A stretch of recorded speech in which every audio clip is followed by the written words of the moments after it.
Assalamualaikum warahmatullahi wabarakatuh. Perkenalkan, nama saya Farah Al-Fataya dengan NIM C1702243 dengan mata pelajaran metodologi penelitian yang diampu oleh dosen Dr. Wirmi Eka Putra dengan judul Metode Pengumpulan Data. Definisi metode pengumpulan data.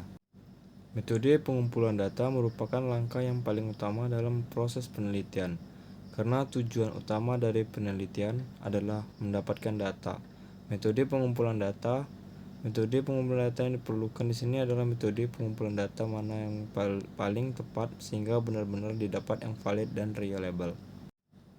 Metode pengumpulan data adalah teknik atau cara-cara yang digunakan oleh peneliti untuk pengumpulan data. Teknik dalam menunjuk suatu kata yang abstrak dan tidak diwujudkan dalam benda, tapi hanya dapat dilihat penggunaannya melalui angket, wawancara, pengamatan, ujian, dan dokumentasi, dan lain-lain. Peneliti dapat menggunakan salah satu atau gabungan teknik tergantung dari masalah yang dihadapi atau yang diteliti. Terdapat dua hal utama yang mempengaruhi kualitas data hasil penelitian, yaitu 1. Kualitas instrumen penelitian, kedua, kualitas pengumpulan data. Pengertian pengumpulan data diartikan juga sebagai proses yang menggambarkan proses pengumpulan data yang dilaksanakan dalam penelitian kuantitatif dan penelitian kualitatif.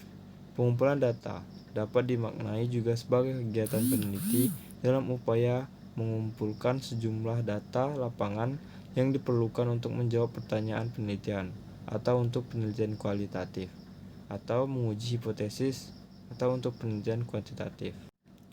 Dalam penelitian kualitatif dikenal teknik pengumpulan data. 1. Observasi, focus group, discussion atau FGD. Kedua, wawancara mendalam atau interview. Ketiga, studi kasus atau case study. Sedangkan dalam penelitian kuantitatif dikenal pengumpulan data. 1. Angket atau kuesioner. 2. Wawancara. Ketiga, dokumentasi. 2. Sumber pengumpulan data. Sumber data terbagi menjadi dua, yaitu data primer dan data sekunder. Data primer adalah data yang diperoleh peneliti secara langsung atau dari tangan pertama. Sementara contoh data primer adalah data yang diperoleh dari responden melalui kuesioner, kelompok fokus, dan panel, atau juga data hasil wawancara peneliti dengan narasumber. Contoh data sekunder misalnya catatan atau dokumentasi perusahaan berupa absensi, gaji, laporan keuangan publikasi perusahaan, laporan pemerintah, data yang diperoleh dari majalah, dan lain sebagainya.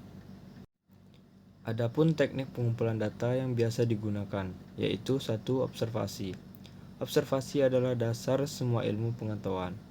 Para ilmuwan hanya dapat bekerja berdasarkan data, yaitu fakta mengenai dunia kenyataan, yang diperoleh melalui observasi.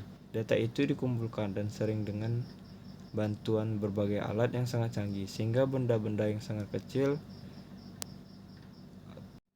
proton dan elektron, maupun yang sangat jauh atau benda ruang angkasa dapat diobservasi dengan jelas. Di bawah ini penjelasan macam-macam observasi sebagai berikut. Observasi partisipatif, observasi terus terang atau tersamar, observasi tak berstruktur. Wawancara atau interview. Wawancara adalah pertemuan dua orang untuk bertukar informasi dan ide melalui tanya jawab sehingga dapat dikonstruksikan makna dalam suatu topik tertentu. Wawancara digunakan sebagai teknik pengumpulan data apabila peneliti ingin melakukan studi pendahuluan untuk menemukan permasalahan yang harus diteliti, tetapi juga apabila peneliti ingin mengetahui hal-hal dari responden yang lebih mendalam. Ada beberapa macam wawancara. 1. Wawancara terstruktur. 2. Wawancara semi terstruktur. 3. Wawancara tak berstruktur. Sekian dari saya, lebih dan kurang mohon dimaafkan. Wabillahi taufiq wal hidayah. Wassalamualaikum warahmatullahi wabarakatuh.